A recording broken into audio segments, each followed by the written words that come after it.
What up, Bobby? Welcome to today's vlog. Welcome to today's vlog. Yeah. All right, so first thing this morning, guys, we have some eBay stuff to pull. We finally got through all of the eBay items we had that were kind of just like sitting in tubs here. So got that all listed, and we sold a few things. This is the first thing I know. This, the packaging is ripped, but as you can see, the ink is still brand new sealed in here. This sold for $70. So here's all the stuff that sold last night and early this morning. The mouse was like 10 bucks. The remote was about 15. This was like 18. This little bundle of Skylander traps sold for 100.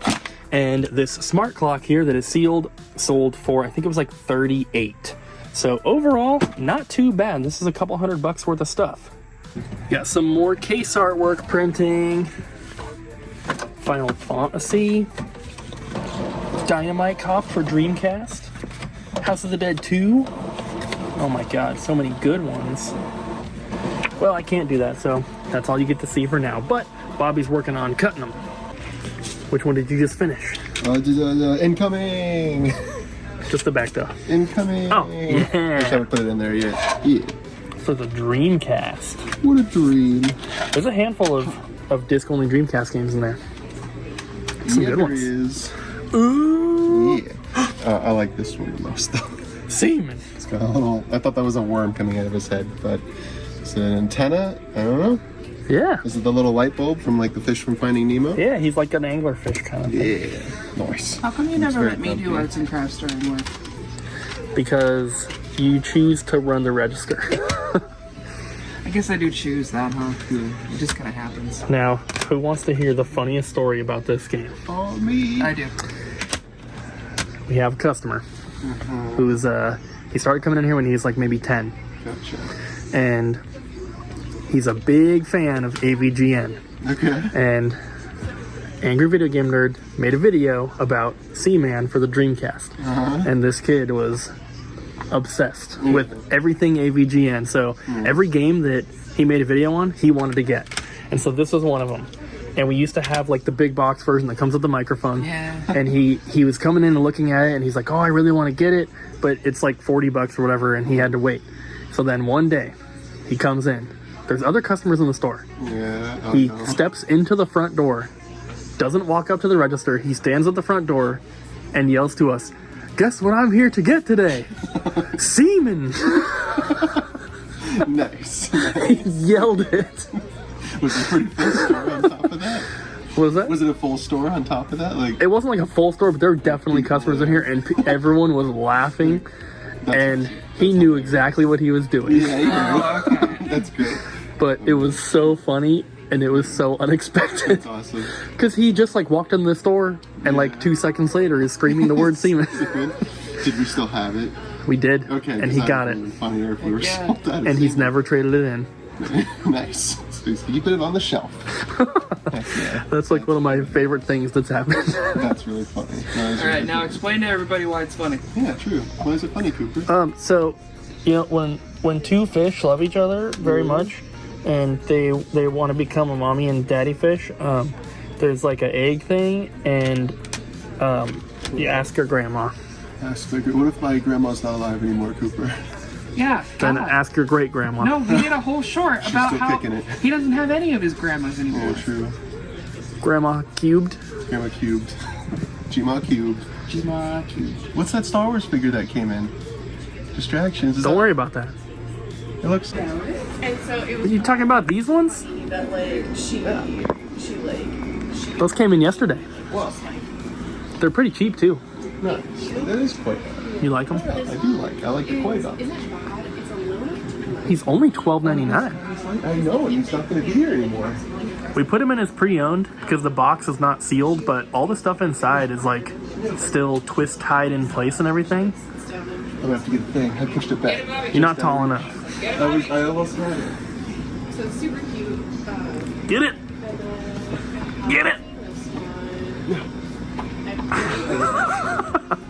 I had it the first time and I pushed it back a little too much. If you guys remember, last week I think we got a shipment of these Pokémon Mega Constructs little like buildable figures. And after that, Abby and I went to Walmart and, you know, looking for some of those Switch games that were like super cheap. Didn't really find too much, but we were also shopping for my nephew's birthdays, and we were in the toy aisle, and they had these on clearance, and they were cheaper than we paid wholesale for the other ones. So I was like, okay, we gotta grab them. They had a box and a half. We got them, and turns out these are all actually different from the ones we had, because there's Pikachu, there's Bulbasaur, Charmander, Squirtle. I thought that they were all the same, but this Pikachu is winking. The other Pikachu has both eyes open but has his tongue out. The Charmander is winking. Squirtle and Bulbasaur have their eyes closed, and then Togepi and Magikarp we did not get in the other shipment. So this must be like a different series, I guess. They also have different UPC codes. So if you want the Pikachu that's winking, make sure you get the one that says winking in the title, because that's the only way I could kind of differentiate them. But pretty cool. We've already sold a few of these, so we're restocking, and now we have more than we did when we first got them. What you been working on today? At least the second half of the day. Fixing Game Boys. Oh yeah? We were just talking about that in, I think, yesterday's, or the last video. Because Colton was replacing some batteries, and I was like, when are you gonna fix all these Game Boys? And we like showed how many we have. Yeah, we have a bunch. And you fixed 2 of them? No, I fixed 4 of them. Oh, where are the other? You said 1 sold. 1 sold. And then 3 should be back there. There's only 2 back there. I just put another one back there. I didn't see it. There should be an original and then 2 colors. And then I sold another color. Good job. Thank you. What are you doing right now? Looking at repair pieces on Handheld Legends website. Ooh. It's where we get our repair parts from. Remember when they sponsored a video? I do remember when they sponsored a video. That was very interesting. That was so cool. It was very cool. Handheld Legend, you should do it again. Peace. Hi everyone, it's Jess, and I'm going to show our trade-ins. So we're going to start all the way over on this end with all of our Switch stuff. So to note, we have a lot of games in here that are our own printed artwork. So if you see the 100, that means printed artwork. So it would have like our custom work. So let's start up here. Me and Bobby were both very surprised that Minecraft Story Mode, the complete adventure, is a $75 game loose. It's like 90 something. Oh, he also called this. He's like, wouldn't it be great if he did Pearl? And it was Pearl. It was great. She's so happy on the cover.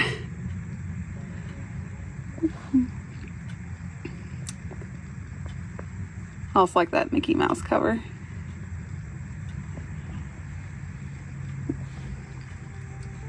Over here is some Dreamcast. I love Dreamcast. Back here we have a couple Sega CD games. And Saturn. A couple more Dreamcast. And then this is our PlayStation 1 area.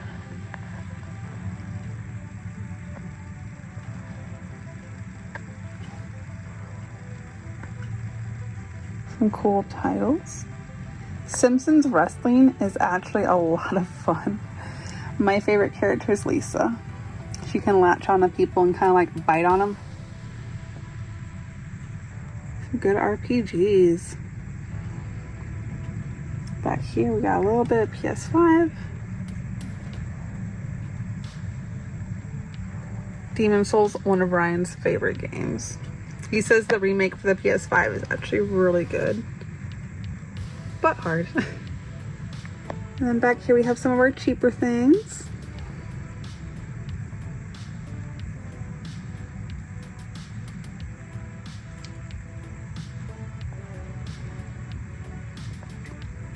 And then GameCube.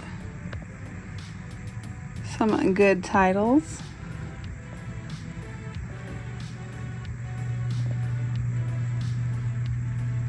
Sonic Adventure Battle 2. Or Sonic Adventure 2 Battle. Love the Chow Garden in that. Just a couple Genesis loose. Some DS and Game Boy Advance. One Game Boy Color game.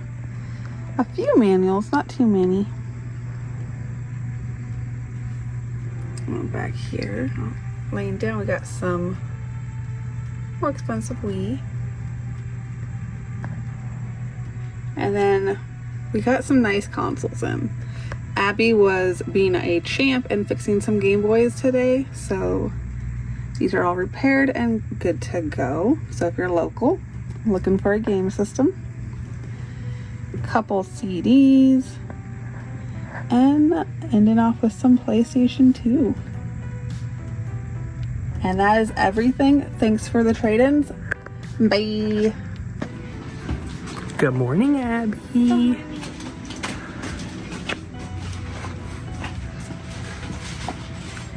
Hi. I was just saying good morning. Oh, It's the next day. it is the next day. Bye. Bye. And Ariel is actually taking a small vacation, so it's just myself, Abby, Colton, and Bobby for today and tomorrow. And this morning so far, I did shipping. So these are all the orders that have come in since we closed last night, and a couple eBay things mixed in there. So those are all ready to go out. I should actually be done today with printing artwork for these disc-only games. Those are the last 2 stacks we have right there. And we had like 2 tubs worth yesterday. We got through so many. In the last video you saw a bunch, or I guess it was in the trading clip you saw earlier in this video, you saw a bunch of games that had the printed artwork, which are these.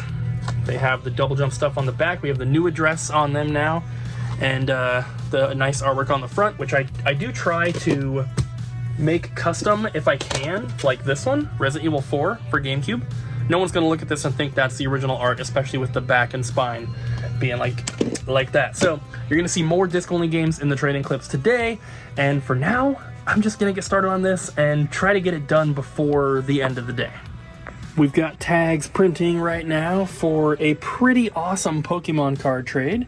You'll see this in a trading clip later, so I'm not gonna spoil everything, but you can see it's a lot of cool stuff, mostly old school. And the guy, he took store credit on these. He's picking up the 1 terabyte Steam Deck that we have. And then he had some video game stuff, which you'll also see later, that he was doing cash on, and Colton's helping him out. So I did the cards back here. They are running through now. As you can see, we have some pretty good price variation, some cheap stuff and some more expensive ones. But super cool. There is a base set Charizard in here. But out of every card here, there's only one that I think I'm gonna pull to send off to get graded. None of the rest are in bad condition. I did pass on some that had creases and stuff like that, but the other ones are definitely in like played with condition. How did I just go to the same cards again? That was super weird.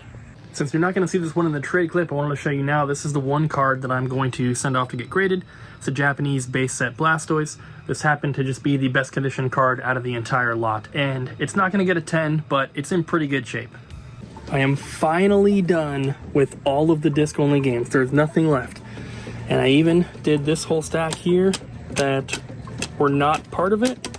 These are just loose discs we had on this spindle that I pulled out that are like some better titles that I actually felt like was maybe worth it to make cases for. Not doing it for everything, but for those I did. So those are going to take a little bit to print. We print at the slowest speed to get the highest quality. And once they're done, Bobby will get them all cut up, and we'll have tons of games to show you in trades later in this video. Pulling an order. Pulling 3 orders. What are they getting so far? So far I've only pulled Sam's order, and we have Resident Evil 4, we have Persona 5 Royal, and then Professor Layton and the Curious Village. Nice. But now I'm pulling some imports. So he got a PS1 import, he got a PSP import, and then I have another order that's full of imports as well. Heck yeah. Because Kyle traded in his import collection full of amazing JRPGs for the PS1 and PSP, so you should check them out before they're gone. But yes. Nice. I remember seeing all those imports recently. We got all the PSP games from someone, and we got the PS1 later. There's some cool stuff. There's some very cool stuff. What you working on? Just a bunch of N64 controllers. We need to... There seems to be some confusion amongst us employees about when to tell when a stick needs to be replaced. And my answer to that is open up every controller just to see, because like some of them feel right, but then you look at them on the inside and they're disgusting. So it's always good to just clean them, because we replace the gears and don't just replace whatever's. So We've shown the process a few times. It's pretty, it's a little time consuming, but it's pretty simple. yes, the most time consuming part is just taking it apart and then putting it back together, just because there's a lot of screws. But the actual like repair part of it, it's not. You just take out the gears and then put the new ones in after you've greased it. Yeah. And then it works. So you're doing all these? Those, and there's a few in bags. Nice. There's someone had a system and then didn't relay the information about their system to anybody, so it's just going through all of them and checking them. Well, we have a lot, but I'm gonna make the little custom bag header things for these, and then that size, the little bags we use, they're all the same size, they're all the same width. They're just, some of them are just taller. So if I make one for N64, I could easily swap out the logo for GameCube, for Wii U, like whatever we want, and then I'll make all those things, and then it'll look very nice. I just did it earlier I made the Wii ones, and then Bobby put them all on there. So we got those, and most of them just kind of look like this though, so we need to make more of those so that everything is consistent and looks beautiful. Cycle time. You know in that you know in the Fallout show when he like does the thumbs up, but Walton Goggins kind of like has a weird thumbs up, so he's like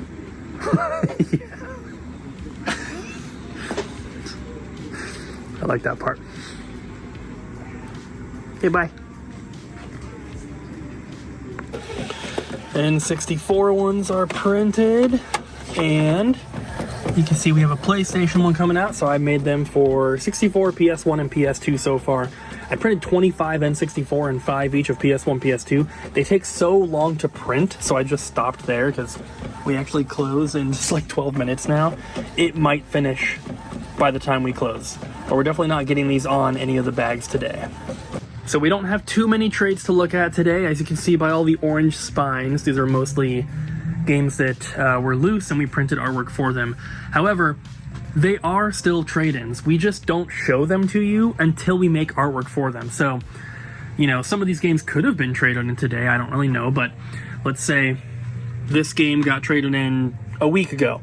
We never showed it in a trade-in clip because it didn't have artwork yet. It went and sat by the computer, and then when I finally had time to print it, that's when we show them to you. So these are still trade-ins. They may just not be from today. So starting over here, we have some Pokemon games, which is awesome.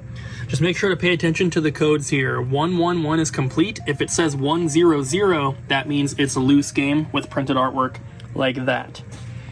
So just pay attention, just in case you're a collector and you only want complete. This one has DJ on the cover though. Custom Robo, Disney Skate Adventure, some pretty decent games in here. This one actually either got traded in today or yesterday, I know for sure. And then 101, the first character is the game, the second character is the case, the third character is the manual. So 1 is yes, 0 is no. So this is yes game, no case, yes manual. I know it can be a little bit confusing, but if you really think about it, it's pretty simple. 1 is yes, 0 is no. This one does have both discs as well. We have a Pokemon Yellow, Mini Ninjas, Mario. We have the Callie and Marie Amiibo. We have a couple of these. We got these from one of our distributors, and I think that they're pretty cool. Mega Man and Tetris. And then we have all of the cheaper titles here. As always, you can pause the video or watch in slow motion if you need to read them, but these are all 13 bucks or cheaper, except for the Kingdom Hearts, obviously. And then we have those. And then lastly, we have that Pokemon card collection. So this is really cool. The guy traded these in. He ended up putting the money towards a Steam Deck, but this was his childhood collection of cards. And we had to pass on some based on condition. And he was like, well, because I didn't know that they were his childhood cards, this seems like more of a curated collection almost. And he's like, yeah, I know some of them aren't that great. I played with my cards a lot when I was a kid, so they're not perfect. And I was like, oh, so these were his childhood cards, which I think is really, really cool. So the ones here that you don't see a price on, that means that they are going into our binder. So they are $10 or less. A lot of these are, I think the cheapest one here was this one at $1.99. So they go up from there. But I think it's really cool when people bring their childhood collections to us, because they are trusting that we're going to be able to make them a fair offer, and or we're going to be able to find good homes for these items. And I think that we do. And it's really, really cool to see people bring in stuff like that. Not just Pokemon cards, but people bring in their childhood collection of video games, of movies, whatever it is. And I really, really like that. And I think it's really cool that people kind of trust us enough to do that. We're getting into the more expensive ones here. But yeah, I just think it's so cool. First edition Raichu there, pretty awesome. Venusaur. Bobby bought the Ivysaur and Bulbasaur from this same series here. This is a Scarlet Violet 151. But those were only 18 bucks each. And he's like, oh, I don't know if I want the Venusaur. Maybe he'll pick it up. We'll see. Then we have Typhlosion. And we have a base set Charizard. So this is kind of like the #1 card that everyone wants. Not in perfect condition, of course, but it's not too bad. Definitely not grade worthy in my opinion. If we were to get this graded, I think it would probably get like a 6, maybe 6.5. So definitely not worth grading, but still really, really cool to see. This is kind of like the, I don't know, like the Mario Sunshine of Pokemon cards, if you want to call it something like that. This is like the #1 game that the #1 card that everybody wants when they're going after Pokemon. So very, very cool to see, and obviously it's a little pricey. The question of the day is, if you could live in any town in any video game that's livable, where would you live? And I don't have an answer. I got an answer. Okay. So mine is from the game NCAA 14. I would want to live in Eugene, Oregon, home of the Oregon Ducks. It would probably be like Puerto Rico Village in Ocarina of Time, or in Breath of the Wild. Here's the Kingdom. yes. I'm sorry, I can't hear you. I would pick Celadon City from Pokemon Red, Blue, and Yellow. Nice. Because it's not just a little town with 2 houses. There's all sorts of stuff. You can even go to the store and get like bottled water. Man, I don't know. Cooper's answer kind of threw me for a loop. So, because if you pick a Pokemon town, Pokemon towns are extremely small, and they don't work as towns. They just work as a video game thing. Probably something from Final Fantasy XIV, as my other answer was for this similar question. Limsa Lominsa. I think that's how you say it. It's like the big town. Yay! So I like it. All right, we're going away. Did you appreciate low effort answers from us? Bye, guys. Like, comment, and subscribe! See you tomorrow. Bye.